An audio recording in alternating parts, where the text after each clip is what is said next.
Welcome back to my channel. I am your favorite mother of three, Bougie Vintage, and today's video is Botox, facing the facts, face the facts, girl, whatever you want to call it, that's what it is.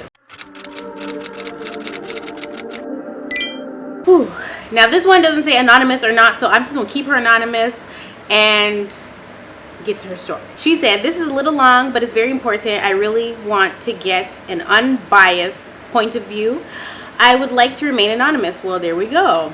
For some background, I have a 4-year-old son who was diagnosed about 1.5 years ago with level 2 autism. I struggled a lot at first because growing up in a Hispanic household, they really don't believe in that, and my husband didn't as well. They always blew it off with comments like, he will talk or walk whenever he's meant to. I knew since he was younger that there was something different and he was behind on his developmental milestones. I worked so hard to get him finally diagnosed so he can get the help he needs. I take him for an hour away from where we live Monday to Friday for 4-hour therapy sessions during the summer.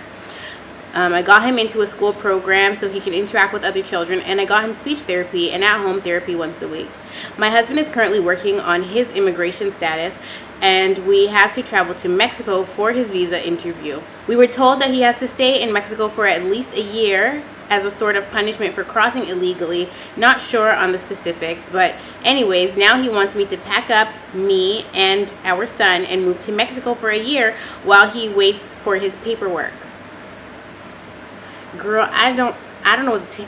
Well, let me finish her email, because listen, when it comes to marriage problems, girl, I stay out of the people's married business, okay? But let me see what's going on here. We have a place to stay in Mexico, but only his brother lives there. I'm struggling with this because it was so hard to get my son all this help, and to disrupt his routine for an entire year would really harm his development, I feel. We would be losing 1 year and then coming back to the States after. My husband thinks I'm being unreasonable and that why wouldn't I want to be with him for 1 year while he waits? Apart from my son needing the classes, me and my son could travel during holidays to be with my husband, but he still does not think that this is a good idea. He insists that will be fine if we just leave for 1 year. I'm the one that handles everything to do with our son as well. Girl, you already know what I'm going to say because I am all for the kids. It is very selfish of your husband to even be suggesting that you take your son who has now been diagnosed with autism. Like, you guys are not speculating anymore. He has been diagnosed. Level 2 is pretty high because there's only 3 levels, right? There's level 1, level 2, and level 3. And if your son is on level 2, then you need to stay in the therapy and get him the help that he needs. It is more important for your son to develop than it is for you to stay in Mexico where he's not going to get that help.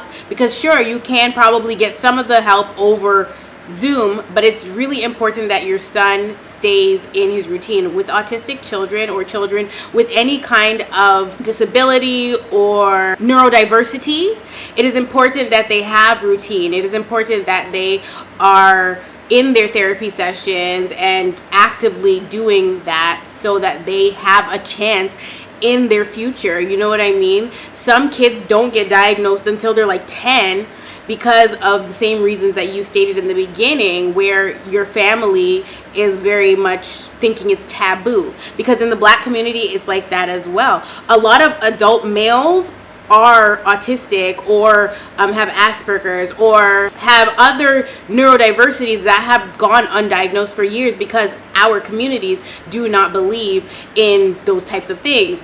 Well, we don't live in the same time period as our parents did, or our grandparents, or even our older siblings. If you have older siblings, like, they grew up in a completely different era where mental illness and disabilities were not diagnosed. And we also are living in the society where, more often than not, little Black boys and little brown boys are being born with autism. Either mom and dad are catching on too late, because typically the signs are there early, but a lot of parents are in denial. You know, I've seen it in my own family. I have seen what level 3 autism looks like, and I've seen what level 2 autism looks like in my own family.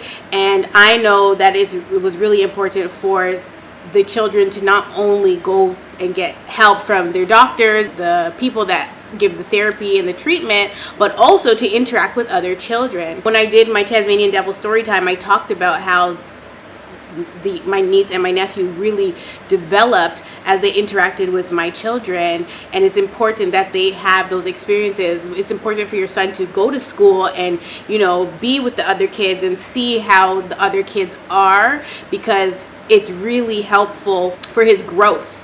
You know, it's really helpful for him to see the behaviors of other children. Even if he doesn't fully grasp it or get it, it's still better for him to be exposed to that than for him to miss an entire year of that and regress terribly. I watched regression as well, and it was painful to see that, because it was just like they're doing so well, they're getting it, they're in a routine, and then all of a sudden the routine gets stripped away from them. And it's really, really sad to watch that happen, because then you end up with more problems than you had before.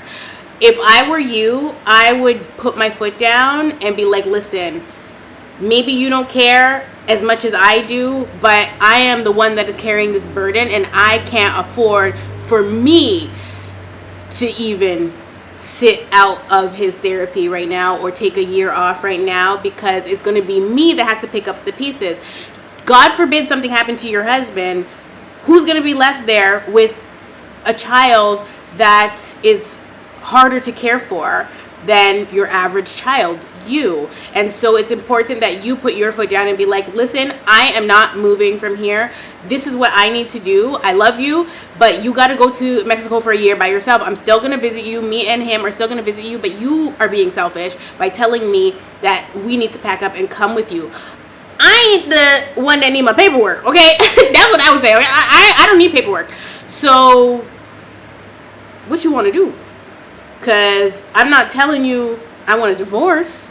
I'm not telling you I don't want to be with you. I'm just telling you that I can't pick up and leave America right now and be with you in Mexico for a year when we have a son with serious health issues, you know, or developmental issues that need to be addressed, and he needs balance and he needs to be in a steady environment. I get that it's going to be a tough conversation to have with your husband, but if he really loves your child and he really loves you, he's not going to argue with you about this, because him saying that your child will be fine, it's really just like he doesn't care. I'm sorry, it really is. It's like he does not give a damn. It's about him, and that's it. When you have children, you cannot have this attitude, it's about me. It's never going to be that. And women are always the one, well, most of the time, okay, the good moms are the ones that have to carry that weight, that burden. Like, you have to do what's best for your child at the end of the day.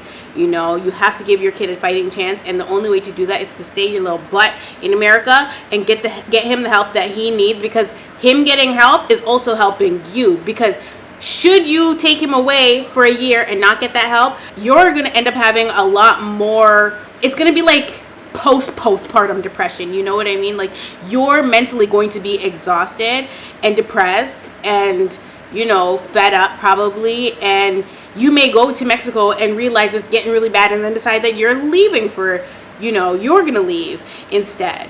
And take your son and go back, and then that's wasted time, wasted money. Like, your husband is acting like a baby. Like, this is unacceptable behavior. I'm sorry. Unacceptable! Do not go to Mexico. Okay, this next one says, I got a feeling, but I don't know what to do. Hey, Bo, I've been watching for years now, since I was around 16 years old, and I have always loved your content. Thank you very much. I'm writing you today because I need your help/advice. You can just call me E, or leave me anonymous. Just to preface, I am a 20-year-old college student. I work at this place that I love because it gives me the opportunity to work and pay my bills while still managing to go to school without stress. However, there's one problem: my co-worker's boyfriend. For privacy, we'll call her B, and we'll call him Licks. No, Licks girl. So, I'm really close with B. Y'all know how I feel about being friends with co-workers, okay? Co-workers are not your friends. I'm just saying, okay? I'm just saying. She is someone who I feel similar to at work, and we get along really well. She is also one of the foundational members at the job, so she's really important in making things happen. However, her boyfriend is the problem. I get a really weird vibe from Licks. The first time we all hung out together, he was very attentive to me, even though he didn't know me. We were all having a good time, like drinking, smoking, and playing games. He would always watch me, especially when we were passing the blunt around to smoke or when I would drink. He was staring me dead in my eyes and making me uncomfortable. I looked away or look at him and he would still be staring at me. He always made very suggestive jokes too that made me uncomfortable as well.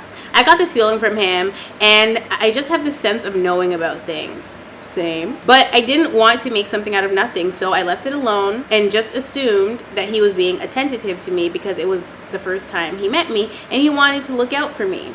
I also assumed that he had an outgoing personality because no one else thought he was really that way. The second instance, we were all out to eat because my coworker was leaving for a better job and we wanted to celebrate. They got a few bottles for the table and they were all drinking. However, I was not because I was driving myself home that night. However, he kept asking me more than 5 times at least if I wanted to drink and kept asking me to drink, and it got so belligerent to the point where B had to make him stop. That was really something that rubbed me the wrong way because as a man in a relationship, why are you trying to get me to drink so much? So with this last instance, we all went out bowling and I was wearing something more revealing for the first time, only because other times I didn't feel comfortable to because I didn't want to invite or entice anything. Well, girl, you going bowling. Why are you wearing something revealing when you're going bowling? You know you got to bend over. You know you got to do a lot of body movements when you're going bowling. Why would you wear something revealing then when you've already been uncomfortable? That don't make no type of sense, ma'am. But let me continue. I know that has nothing to do with my attire, but I wanted to be vigilant, if that makes sense, lol. And my necklace with my outfit was twisted, and another friend was helping me fix it. And he stared me down the entire time. I could just feel his gaze, staring into the side of my face to make me uncomfortable. I don't really know what to do, and I don't want to bring anything up to my coworker because it'll ruin my work relationship, and I love my job. But I thought you said she was... Oh, I'm confused. I thought you said she was getting a different job. Also, because most of my coworkers are my friends, and it would ruin those relationships as well if I jumped the gun. I would think nothing of it, but every single time we hang out, which is like every week, he's with her. Any help is appreciated. Thank you. Girl, you just gotta stop hanging out with them. Because if you're not gonna address it, then you need to just move on and not hang out with them. And if these are your only friends, well, then you're gonna have to make some new friends, okay? Because you can't be sat here like, oh my God, like he's making me uncomfortable, but then you're still putting yourself in the position to be around them because you are not obligated to hang out with them. And if you want to still hang out with B, you could also be like, hey B, can we just hang out just me and you without your man? You know, not say it like that because that's a little abrasive, but tell her like, hey, I just want to hang out with me and you. Like, can we just do a girls ting? Like, you know what I mean? Like, can we just, me and you go to the mall and go shopping? Me and you go out to eat? Like, I want to talk to you about, sometimes I want to talk to you about personal things, and I don't really want to do it in front of your boyfriend. And that's no shade to your man, girl, okay? Because my man. But can we just hang out with me and you sometimes? I don't want to always be in a group setting, you know? And that's that. Like, and if she doesn't like that because she's one of those girls that's like, my man, then, well, then you're in a bit of a pickle, Dill. But realistically, you should be able to just be like, I just want to hang out with you. I really don't want to be around your boyfriend. And the truth of the matter is, she knows how her man is, period. So she probably watching her man watch you, and after a while, that is going to be an issue anyway. So you might as well nip it in the bud from now. You might as well tell her you just want to hang out with her, and her man's not invited. Or you make the invite. So be like, B, I want you to come with me somewhere. Just you though, not you and your boyfriend. Just you. Come with me here. I'm gonna pick you up, you know, and then her boyfriend is not invited. But if they invite you out and you don't want to go because he's making you uncomfortable, then you have to be the one to say like, I can't make it tonight, period. I'll see you guys at the next one, you know. He shouldn't be watching you anyway, right? But because you're not going to address it, or you don't feel comfortable to address it because you don't want to jeopardize your job, you can only be like, okay, I'm not hanging out with them anymore. Those are really your only options, because if you're not going to address it, you have to get out of hanging out with them without, you know, jeopardizing your job. And you shouldn't even feel that your job is going to be jeopardized if you do say something, because does her man work at the job too? If you genuinely feel like the job is going to be on the line if you say the wrong thing, then just subtly find ways to make excuses so that you don't have to hang out with them, or you invite her out and make it clear that you're just inviting her, okay? and that's all you can do. How you dress really shouldn't matter, okay, because he shouldn't be eyeing you down anyway. But like, you could be in a turtleneck and freaking long pants, stockings. You could be dressed, you know, head to toe, girl. You can even have a hat on, and if he's looking at you, he's gonna look at you. It doesn't really matter what you're wearing. There's something about you that he likes, probably your face. You know what I mean? And so you just have to find ways to not put yourself in the position to where he can look at you. And that's really all you can do, because it really shouldn't matter if what you're wearing is revealing or not.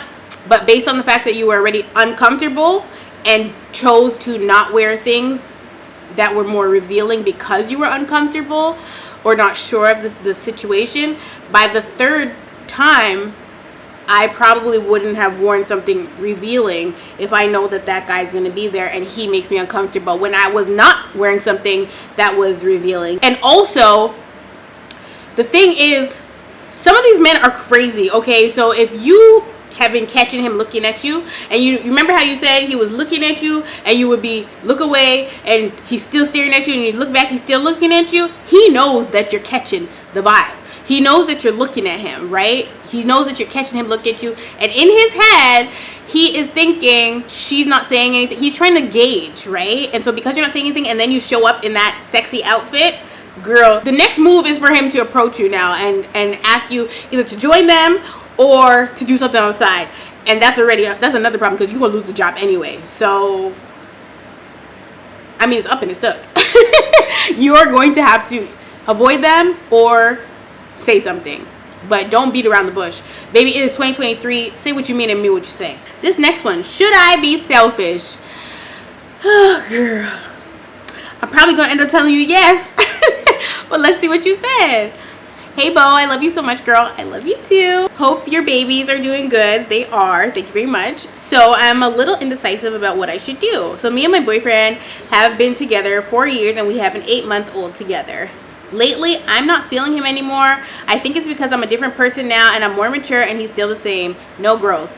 Girl, run for the hills, because it's not going to change. Okay, take it from me. It's not going to change, okay? So something happens to a woman after she has a baby, and you start seeing things through a different lens, okay? Your single days are over, because no matter what, now you got somebody with you, okay? So like, even though you might not be married, even though you might have a boyfriend, your single days are over, because now it's you plus one always. Even if you don't have a boyfriend, you're still not single because you got a child, okay? And so you start looking at things through the mama lens, right? And everything ends up being about your children or your child, and everything that you do from that point is going to be about your child, or about benefiting your child, or you and your child. You know, it has to go that way. And so sometimes when you have a child with somebody that is not showing the growth after you push out the baby, then you end up in this weird space like, okay, I'm gonna address this issue. I'm gonna say something about how I'm feeling and see what happens. But then nothing happens. And so when nothing happens, you start reevaluating, like, okay, am I supposed to put up with this? We're not even married. Am I supposed to put up with this and ignore the fact that I'm growing and changing, and, you know, I'm now a mom, and I am prioritizing my children or my child and my family and my home, and my significant other is not? Am I supposed to just ignore this because I want to keep my household together? I want to give the 2-parent household? Or do I be selfish and say, I'm not going to put up with this, because before we had a child, I understood while I was pregnant that this, whatever we got going on, was not going to be it anymore. We're not going to be able to party hard. We're not going to be able to just do whatever we want to do anymore, just leave the house. We got to bring the baby with us. We got to bring the baby with us. The baby got to go. The baby has to go with you. Okay, you know, we have other expenses now. That's what your mindset goes to as a mom. But sometimes the men don't catch up, child. They just stay where they were. They were single, they were childless, and they stay in the single and childless mindset while you are carrying that weight and that burden of being a mom and a caretaker, a home person. Okay, like, you know, you start doing way more things than you were before. And when that stress hits you and you're not getting help, you're like, I can't do this. Okay, so let me see what she said now. I've tried to break up with him before, but he always begs for another chance, and I feel really bad because technically he hasn't done anything to me, but he has done something to you, and it's pretty much being useless. He's doing something to you by being useless, by not stepping up to the plate, by not actively trying to grow. And one thing I can't stand now that I'm at this age where I've gone through a lot, you know, and so much of my life has changed. One thing I can't stand is seeing a man not help with his children or his child. I can't stand it. Like, if I'm out and I see a woman is carrying a grocery bag and a baby and the man is there with his long hands, I'm like, what is your purpose, sir? Or if I see a man sitting in a car and the woman is outside of the car pumping the gas, like, what is your purpose, sir?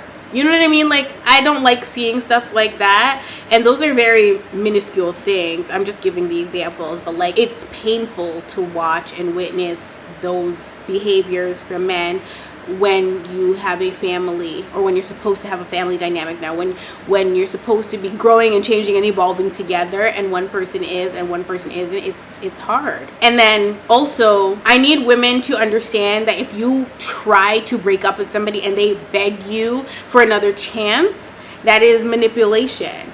They are playing on the fact that, one, you guys have love between you, right? But they're playing on the fact that they know they're going to make you feel bad if they are telling you certain things, right? Especially if you guys have been through a lot. You've been with him for 4 years. You obviously want him to be actively in your child's life. So obviously, if he begs you for another chance, you're going to give it to him. But then it's going to come to this point where it's like, he begged me this time. He said he was going to change. He didn't change. He begged me a second time. You said he was going to change. He ain't changed. A third time. Like, fool me once, shame on you. Fool me twice, baby. That's my own damn fault. Okay, like, period. And y'all have watched my life, right? You guys have watched me before I had children, when I had braces. You guys watched me get my braces off. You guys watched me get my first car. You guys watched me get pregnant. You guys watched me give birth. You guys watched me give birth again. You guys watched me get cheated on. You guys watched me stay in my marriage. Y'all watched me go through life. Okay, you guys literally watched me grow up. It's like the Truman Damn Show. Throughout the years, you were watching my growth and me change and evolve as a person, and I done told y'all what I am currently going through. I mean, y'all see in the content, so take heed to the content. Don't make the same mistakes that I made, because I was given chance after chance after chance, and I can't sit up here and tell y'all every time I gave another chance. I can't tell you every time he boo-hooed and told me he gonna do this and that, or every time I bent over backwards and forgave because, I trusted or I felt bad for trying to leave him or break up with him. Do not play into the manipulation and the crocodile tears. Don't do it, because you're going to end up in more problems than you were before, okay? And emotional abuse is abuse. So I'm not saying that, your boyfriend is emotionally abusing you, but it's starting to look that way. It's starting to look that way. What the hell we gonna do now? After we recently got back together, he suggested we move in together. Girl, not the homosexual. And I thought, perfect, because I wanted to move out of my dad's place too. I just didn't have the funds by myself. Girl, don't tell me you moved in with this man. This is a trap and a scheme set up by Todd. Girl, I'm scared to read the rest of the email. The reason I really wanted to move is because my dad is very unreasonable. Well, girl, you moving from unreasonable to even more unreasonable. Let me just tell you, okay? Girl. For some reason, he thinks that I don't know how to take care of my son, and when I tell him not to do certain things with him, he'll do it anyway, because he would say, I did it with you, and you're not dead. One thing about it, the old parents think that they know every damn thing, okay? Like, I don't have to coach my mom too much, but trust me, I've had to coach some people and tell them, please don't do that, and they're very disrespectful and do it anyway, and it's frustrating, because we're not growing up in the same time. And if I ask you as a parent, don't do XYZ, and you still do it because you know better than I do, we have a problem, and you're not going to be allowed to be around my kid because you're doing too much. Like, if I say don't do this and you do this anyway, it's definitely gonna be a problem. So I understand where you're coming from, where your dad is concerned, but you need to pick the lesser of two evils is what you need to do. Because moving out of one man's house into another man's house, baby, that ain't how you fix your problems. That is not how you fix your problems, okay? He would also say stuff like, don't let him crawl on the carpet, and that I should slap him if he does. Keep in mind, baby's 8 months old. See, that is problematic. What does he mean, don't let him crawl on the carpet? Why can't he crawl on the carpet? You gonna get a rug burn? Like, why can't a baby crawl? Where's he supposed to crawl?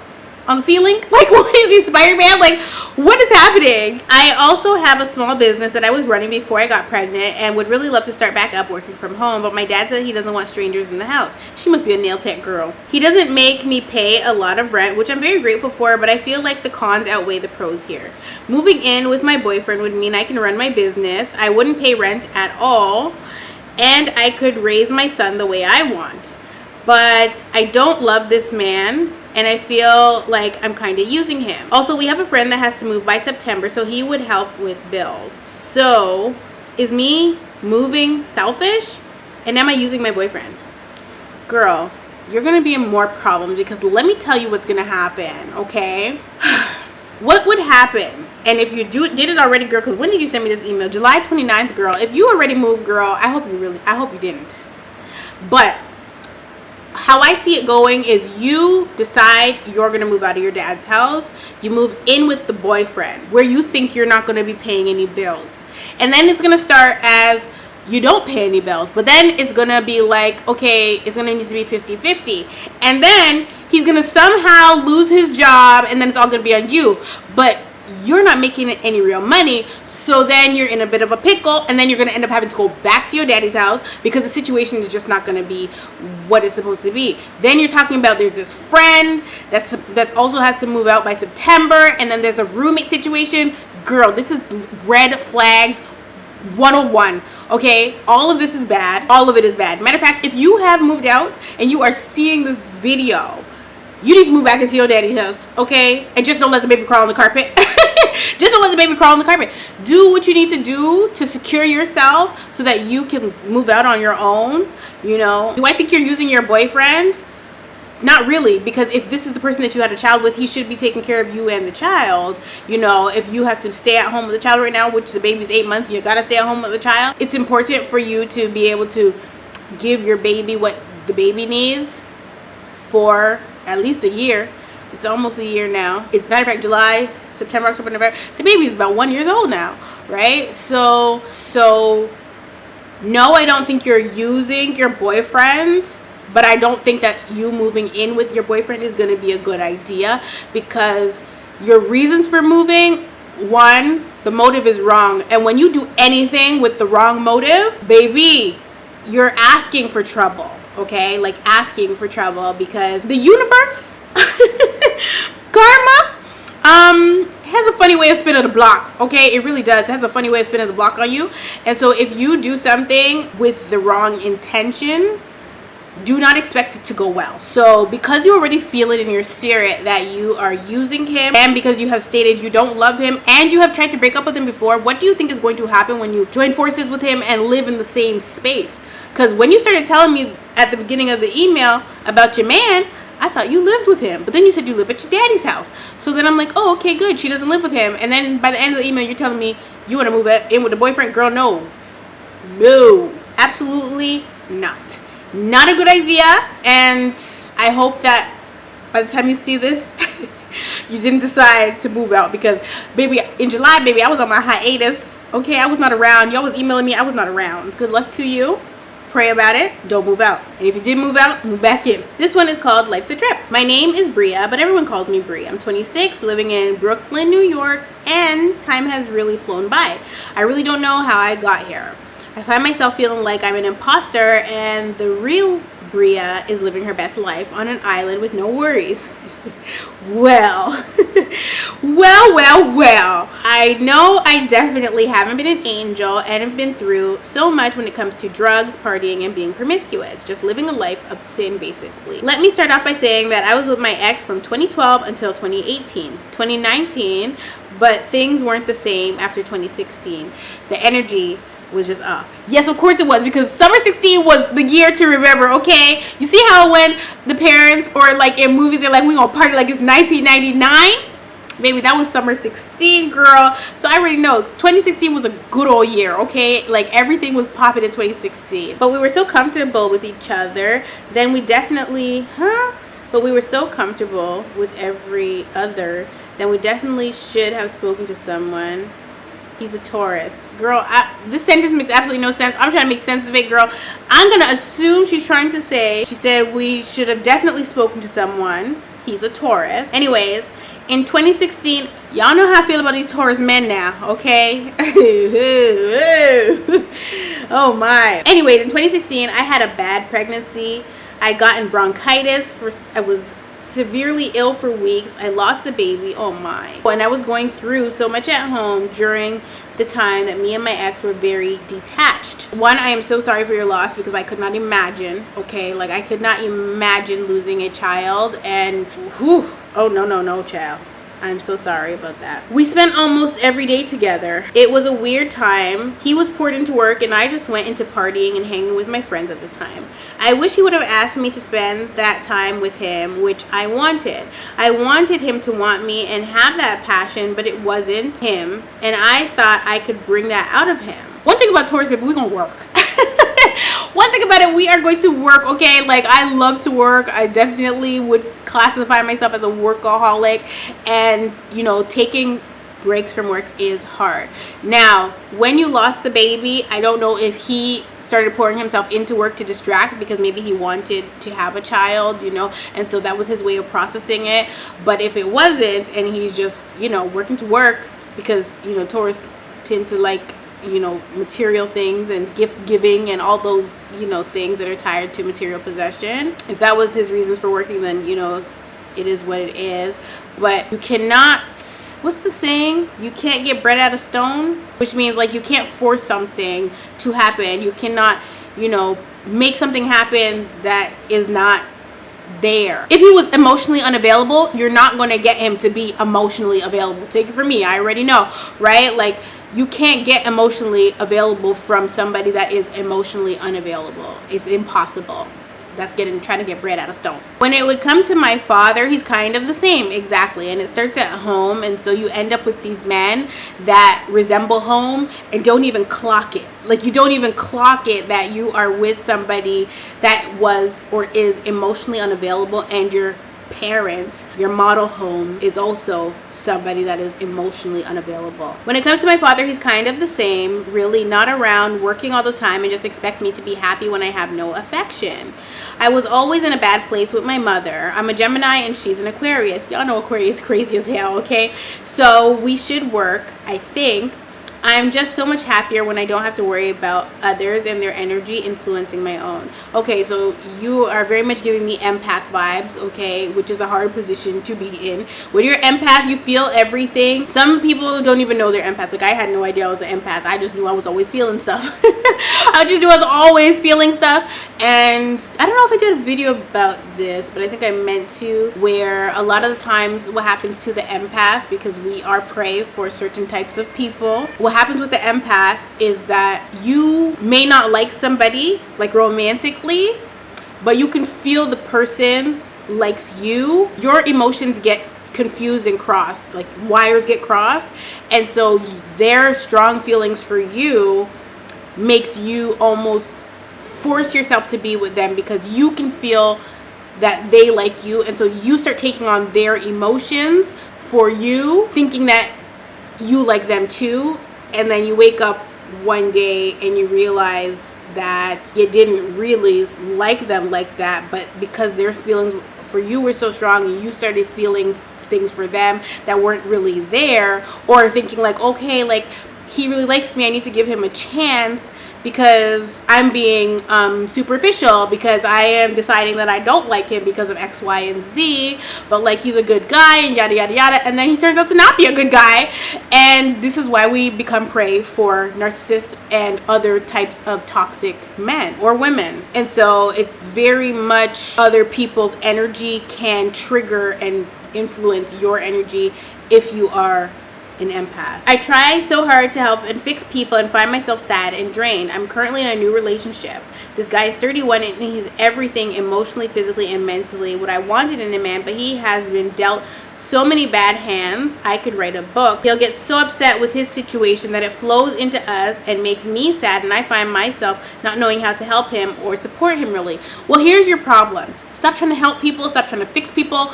Girl, been there, done that. It don't work, okay? And so if he is somebody that is carrying heavy things, that means that he doesn't know how to properly process his emotions. He doesn't know how to regulate.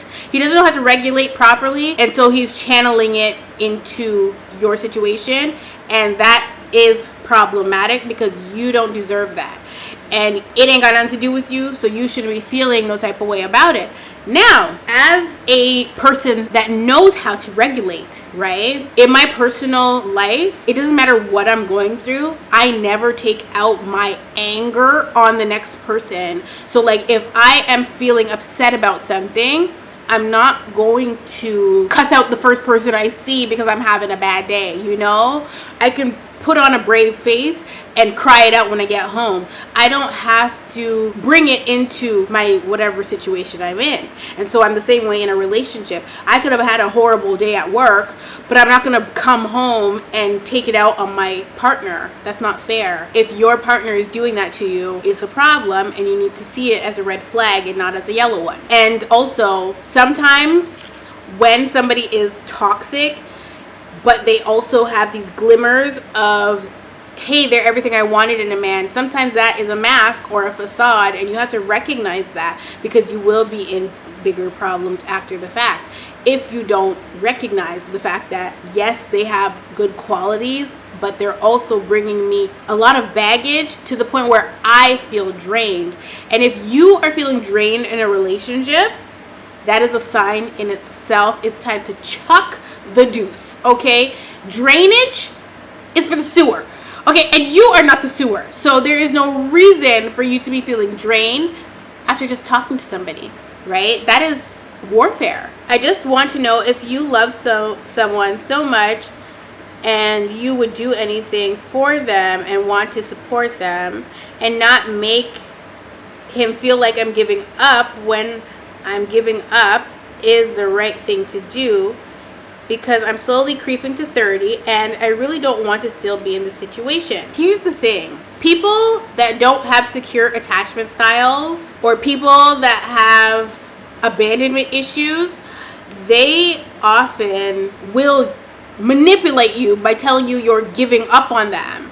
And to me, I already see that he's manipulated you by telling you his sob story about how much he's been through. And so if you now are taking on that guilt that doesn't belong to you, baby, if you're taking on that guilt from this man that is 31, okay, and putting on you his past and his shame and his whatever he has going on that he needs to really take to his therapist, okay? Like, if he's putting that on you to the point where you are starting to feel like you're giving up on him, throw in the towel, girl. These are the clear signs that women miss, okay? Language of giving up, abandoning. You're just like my mom. You're just like my ex-girlfriend. My ex-girlfriend did that. You're triggering me. You're reminding me of her. But not in the way where you're being toxic and the person is telling you, you know, I told you my ex-girlfriend used to do this and it really upsets me and you're doing it now. Not in that way. I'm talking about when they're using their past situation to manipulate you when you ain't done nothing wrong. Okay? When they have triggered you and they're trying to flip it on you to make you feel like you're in the wrong, and if you leave them, it's a problem. This is not a healthy relationship. And so I know you said he's everything that you thought you wanted in a man, but baby, it's a lie, okay? It's a lie.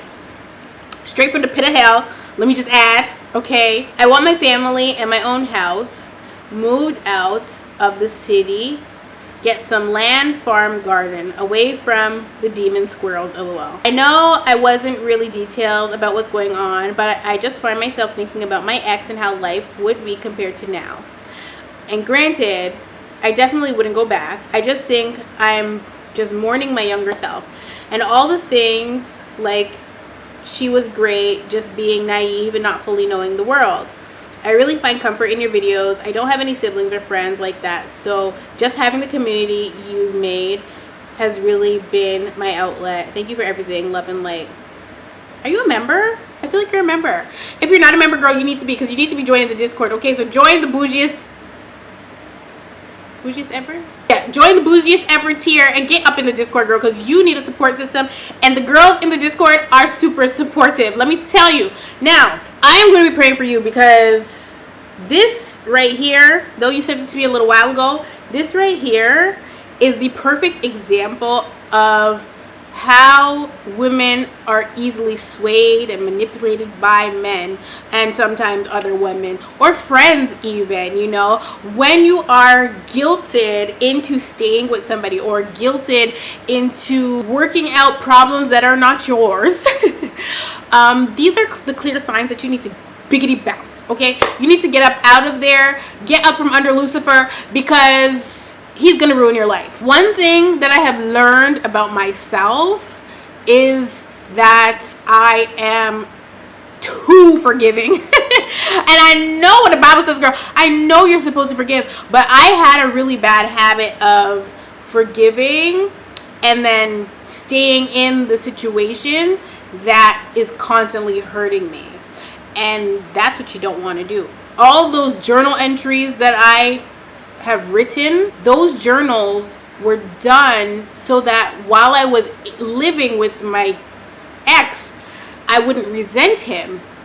And so I was writing these things out just to make sure they weren't eating me alive inside, because a lot of times when you're with these people, the stuff starts to eat you alive from the inside. And that's why a lot of women in narcissistic abusive relationships end up becoming a shell of themselves, because they don't know what to do with what has been given to them. Because a lot of time we accept these men as our portion. This is what I have been given, and I'm gonna do my best, do my part, and make sure things are running as smoothly as possible. But we put ourselves on the back burner and put them first, and they like it that way, and they're always first, and they're always taken care of. Meanwhile, we's dying inside. Okay, and we can't afford to do that to ourselves anymore as people. Forget women, just people in general, because there's a lot of men out there that are doing the same. They put their best foot forward, and these women are taking advantage of them. It's the same with us. We put our best foot forward, and we get taken advantage of because we're too damn nice and too damn forgiving. And so when you give somebody an inch, they're gonna take a mile. Don't ever get it confused. If you give somebody an inch, they're gonna take a mile, because people are naturally, sorry, not every people, but toxic people are naturally entitled. And you can tell when you're dealing with an entitled person, because you will give them what they ask for, and they will still come at you like it's not enough. And so I can see that you are being completely selfless when dealing with your person, but he's like still bringing stuff to you that has nothing to do with you, and making you feel bad, essentially. And one thing about it is, if you know you haven't done anything wrong, there's no reason for you to feel bad about something. Like, you know you haven't done anything wrong, so why are you going to feel bad? Why you have to really like sit back and be like, wait a second, why do I feel bad? Something's not adding up here. He telling me about what happened at work, and somehow I'm getting chastised for it. Like, what? Like, that's not how this works. And there's a difference between somebody coming home and venting to you and asking for your advice versus trying to make you have to actually solve their problems, or you give them advice and it's not the advice that they want. And it's just like, okay, well, I don't know what to tell you, sir. I am not Miss Cleo. Like, I can't tell you what else. Like, what do you want me to do? You know? And so you need to start looking out for yourself. And this is not the right person. I'm telling you, I see the red flags, and you can ignore them all you want, but you are going to have to pick up the pieces to your life at the end of the day. It's a million niggas out here. A million. Matter of fact, it's about probably 4 billion niggas out here. Okay? It's probably 4 billion men out here. There is no reason for you to take abuse from one man or problems from one man when there is 4 billion other men out there that you could be talking to instead. Okay? Maybe your man is in Japan. Like, who knows? But I'm gonna tell you one thing. It's not this man that you didn't email me about. That is not your man. Okay? Hang it up. Anyway, you guys, I love you all so much. If you want to email me for Botox, you certainly can. I will put the email in the description box for you. I love you all so much, and I will definitely see you in the next one.